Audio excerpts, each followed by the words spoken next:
नमस्कार, फैज़ान अहमद नाम है मेरा और आप देख रहे हैं मेरा यूट्यूब चैनल। और आज इस वीडियो में हम बात करेंगे कोरोना वॉरियर्स की। कोरोना वॉरियर्स एक खिताब था, एक वो लक़ब था जो उन लोगों को दिया गया जिन्होंने कोरोना महामारी के दौरान, कोरोना का जो शुरुआत का दौर था, जो 90 दिन का लॉकडाउन था, उसमें लोगों की मदद की, ज़रूरतमंदों की मदद की और बढ़ चढ़कर सामाजिक कार्यों में हिस्सा लिया। विभिन्न प्रदेशों के विभिन्न राज्यों के अलग अलग ऑर्गेनाइजेशंस ने, अलग अलग संस्थानों ने, इंडिविजुअल एक्टिविस्टों ने अपने स्तर पर जिस तरीके से हो सकता था लोगों की मदद की, लोगों तक हर संभव मदद पहुंचाने की कोशिश की। तो आज इस वीडियो के माध्यम से हम आपको उन्हीं में से कुछ कोरोना वॉरियर से मिलाने की कोशिश करेंगे, उनकी कहानी आप तक पहुंचाने की कोशिश करेंगे। और इस कड़ी में आज हमारे साथ सबसे पहले हमसे जुड़ने वाले हैं एडवोकेट फ़ाहद ख़ान। एडवोकेट फ़ाहद ख़ान बरेली के एक डिस्ट्रिक्ट एंड सेशन कोर्ट में एडवोकेट हैं और तमाम तरीके के सामाजिक कार्यों में वो जुड़े रहते हैं। कोरोना वायरस के अंदर भी इन्होंने पेंडेमिक का जो लॉकडाउन था, उस लॉकडाउन में इन्होंने बढ़ चढ़ कर हिस्सा लिया। आइए फ़ाहद ख़ान से ही जानते हैं उनकी आगे की स्टोरी। फ़ाहद जी, स्वागत है आपका बहुत बहुत हमारे इस यूट्यूब के वीडियो में। फ़ाहद, ज़रा हमारे दर्शकों को बताएं कि आपने किस तरीके से क्या क्या योगदान दिया। अपना जो 90 दिन का लॉकडाउन था, काफ़ी लोगों को बहुत दिक्कतों का सामना करना पड़ा। जैसा कि हमने देखा, पूरा देश में एक माइग्रेंट क्राइसिस पूरा बुरी तरीके से हो गया था जब लॉकडाउन चल रहा था। तो उसके अंदर काफ़ी लोगों ने जिस तरीके से हर संभव मदद हो सकती थी लोगों की आपने भी की। तो आपने किस तरीके से लोगों तक मदद पहुँचाई, क्या आपके कार्य रहे उस पूरे पेंडेमिक के दौरान, ज़रा दर्शकों को बताएँ। जी सर, शुक्रगुज़ार हूँ मैं आपका, जो आप मेरे पास है और मेरा इंटरव्यू ले रहे हैं, मुझे इज़्ज़त नवाज़ रहे हैं। Thanks lot sir. नमस्कार, अस्सलाम वालेकुम। मेरा नाम है फ़ाहद, मैं प्रैक्टिस करता हूँ बरेली में। और जैसे कि आपने पूछा मुझसे कि ये समय बहुत दुखदायक था लोगों के लिए। सभी लोग कोरोना से जूझ रहे थे, ऑल ओवर वर्ल्ड ये महामारी फैल रही है। इसी के मद्देनज़र सर हमने एक छोटी सी कोशिश की है कि जैसे कि हम बरेली रहते हैं तो मेरे साथ काफ़ी संस्थाएं मेरी जुड़ी हुई हैं। हमारे बड़े भाई सैयद शारिक अली साहब की एक संस्था है आम आवाज़, मेरी एक संस्था है नया सवेरा। सर मेरी एक कोशिश थी कि हम लोगों की मदद कर सकें। सर ये मदद जो हमने की है वो लोगों के सहयोग से ही की है। हम जितने साथी थे सब लोग आपस में कंट्रीब्यूट कर लोगों तक राशन पहुंचाया है, सैनिटाइजेशन किया है लोगों के और एक्सेट्रा सर। जैसे कि रमज़ान भी थे और भी लोगों को परेशानियाँ थी, तो सर जिस तरीके से मदद कर सकते थे उन लोगों तक मदद पहुंचाई है। फ़ाहद, ये जैसा कि हम देख सकते हैं और आप पेशे से भी वकील हैं, तो क्या ये किस तरीके से आपका कोई एक एडवोकेट्स का कोई एक संगठन था आपका, या आपका कोई वकीलों का संगठन था, या आपने मतलब एज एन इंडिविजुअल लोगों की मदद पहुंचाई? ये इसके ऊपर थोड़ा प्रकाश डालिए। ये मतलब आपने एज ए इंडिविजुअल मदद किया या कोई एज ए एडवोकेट फर्म की तरफ से कोई मदद प्रदान की गई लोगों को? नहीं सर, ये हमारी इंडिविजुअल सर सोसाइटीज़ हैं सर, जो रजिस्टर्ड हैं। नया सवेरा सोशल वेलफेयर सोसाइटी के नाम से, एक आम आवाज़ ऑर्गेनाइजेशन के नाम से है सर।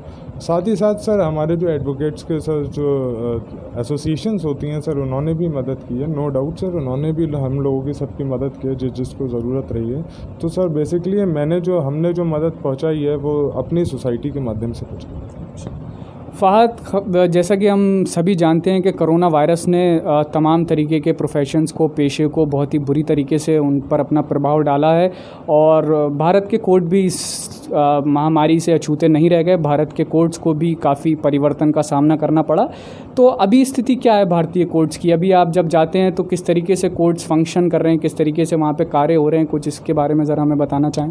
सर जैसे कि आप जानते हैं केसेस निरंतर बढ़ रहे हैं सर, जिस चक्कर में sir all over world crisis आ चुके हैं, इकोनॉमिकली क्राइसिस आ चुके हैं सर। सभी लोग इसको फेस कर रहे हैं सर। सेम कंडीशन एडवोकेट्स की भी है सर। ड्यू टू सर हम सेकंड कोई ऑक्यूपेशन नहीं कर सकते, तो सर यही चीज़ है कि हम टोटली डिपेंड रहते हैं अपने कोर्ट के वर्क पे।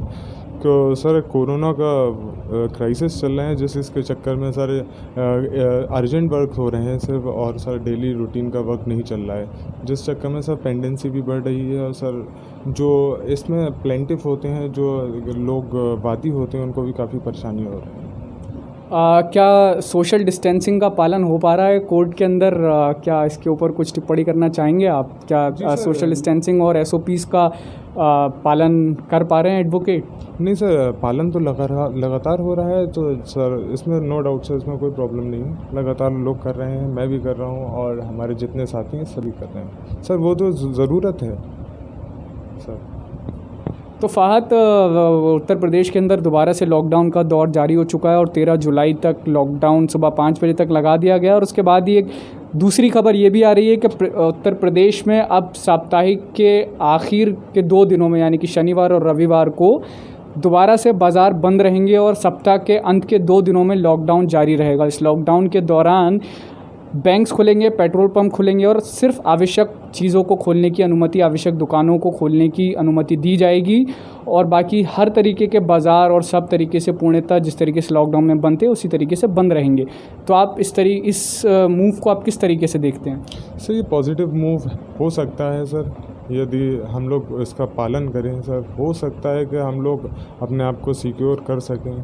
और सर इस टाइम जैसा कि गवर्नमेंट ने गाइडलाइन निकाली है, तो सर उनका बेसिकली मोटो यही है कि इन 2 दिन में हम वो सैनिटाइज़ करेंगे, गवर्नमेंट मशीनरी सैनिटाइज़ करेंगी चीज़ और जो हमारे रोड्स हैं एक्सेट्रा एक्सेट्रा। तो सर मेरे हिसाब से तो ठीक है, होना भी चाहिए।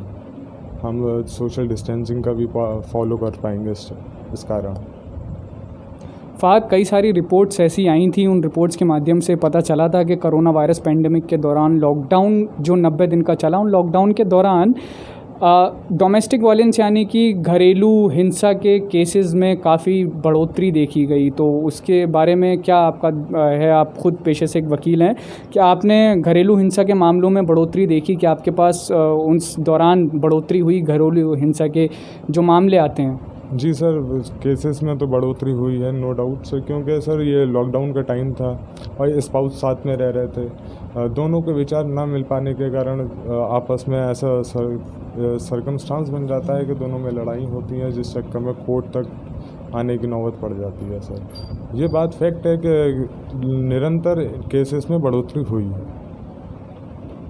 आप एज एन एडवोकेट क्या कुछ संदेश देना चाहेंगे? बाकी जिस तरीके से आपने लॉकडाउन के बीच में लोगों की मदद की, एज एन एडवोकेट आप बाकी एडवोकेट्स को कुछ अपनी तरफ से कोई मैसेज देना चाहें कि बाकी एडवोकेट्स किस तरीके से लोगों की मदद कर सकते हैं लीगल एड के ज़रिए, या जो भी ऑप्शंस एडवोकेट्स के पास हैं, आप अपना कोई संदेश उन तक पहुँचाना चाहें तो हमारे माध्यम से पहुँचा सकते हैं। जी सर, मेरा कुछ ख़ास संदेश नहीं है। मेरे विद्वान अधिवक्ता साथी सर सभी विद्वान हैं, मुझे किसी को कुछ बताने की ज़रूरत नहीं है। लोगों ने निरंतर लोगों की मदद की है नो डाउट, और मुझे नहीं लगता कि मुझे किसी को कुछ बताना चाहिए। लोग अपने जानिब से जितना हो सकता है लोगों की मदद करते हैं।